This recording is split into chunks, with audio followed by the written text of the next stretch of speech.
Hi everyone, ನಿಮ್ಮೆಲ್ಲರಿಗೆ ಗೊತ್ತಿರುವ ಹಾಗೆ ಈ ಒಂದು ಸಮಯ ಪರೀಕ್ಷೆಯ ಸಮಯವಿದೆ. SSLC ಇರ್ಬೋದು, ಬೇರೆ ಎಲ್ಲ ಶಾಲೆಗಳಲ್ಲಿ ಪರೀಕ್ಷೆ ನಡೀತಾ ಇದೆ.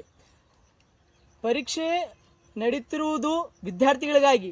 ಆದರೆ ಇವತ್ತಿನ ಒಂದು ಜನ್ರೇಷನಲ್ಲಿ ತಂದೆ ತಾಯಿಯರು ಬರಿತಾ ಇದ್ದಾರೆ ಪರೀಕ್ಷೆ, ಅಂದರೆ ಅವರಿಗೆ ಪ್ರಿಪ್ರೇಷನ್ ಮಾಡ್ತಾ ಇದ್ದಾರೆ. ಓಕೆ, ಆದರೆ ಒಂದೇ ಸಮಸ್ಯೆ ವಿದ್ಯಾರ್ಥಿಗಳಲ್ಲಿ ಇರುವುದೇನೆಂದರೆ ನೆನಪಿನ ಶಕ್ತಿ ಭಾಳ ಕಡಿಮೆ ಇದೆ. ಮಾರ್ನಿಂಗ್ ಓದ್ತೀವಿ ಸರ್, ಸಾಯಂಕಾಲ ಇರೋದಿಲ್ಲ. ರಾತ್ರಿ ಓದ್ತೀವಿ ಸರ್, ಮಾರ್ನಿಂಗ್ ಎಕ್ಸಾಮ್ ಹಾಲಿಗೆ ಹೋದ ತಕ್ಷಣ ಉತ್ತರಗಳು ನಮಗೆ ಬರೆಯೋಕ್ಕೆ ಸಾಧ್ಯ ಆಗ್ತಾ ಇಲ್ಲ. ಏಕೆಂದರೆ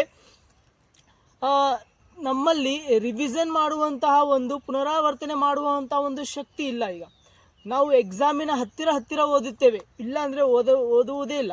ಇದೇ ನಮ್ಮ ಪ್ರಾಬ್ಲಮ್ ಇದೆ.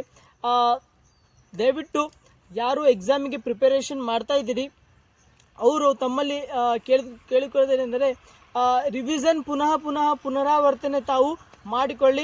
ಇದರಿಂದ ನಿಮಗೆ ಪರೀಕ್ಷೆ ಬರೆಯಲು ಬಹಳ ಸುಲಭವಾಗುತ್ತದೆ. ಇದೇ ರೀತಿ ಎಲ್ಲ ಪಾಲಕರಲ್ಲಿ ಕೂಡ ವಿನಂತಿ ಮಾಡಿಕೊಳ್ಳುತ್ತೇನೆಂದರೆ ತಮ್ಮ ಮಕ್ಕಳನ್ನು ಪದೇ ಓದಿರಿ ಅಂತ ಅವರಿಗೆ ಒಂದು ಡಿಪ್ರೆಷನ್ ಒಳಗೆ ಹೋಗುತ್ತಾರೆ. ಪ್ಲೀಸ್ ದಯವಿಟ್ಟು ಪಾಲಕರಲ್ಲಿ ಕೂಡ ವಿನಂತಿಸಿಕೊಳ್ಳೋದೇನೆಂದರೆ ಓದುವ ಒಂದು ಸಮಯದಲ್ಲಿ ಓದಲು ಅವರಿಗೆ ಅವಕಾಶ ಕೊಡಿ. ಆಡುವಂಥ ಸಮಯದಲ್ಲಿ ಆಟವು ಕೂಡ ಆಡುವುದನ್ನು ಒಂದು ಅವಕಾಶ ಕೊಡಿ ಅಂತ ಕೇಳಿಕೊಳ್ತೇನೆ. ಧನ್ಯವಾದಗಳು.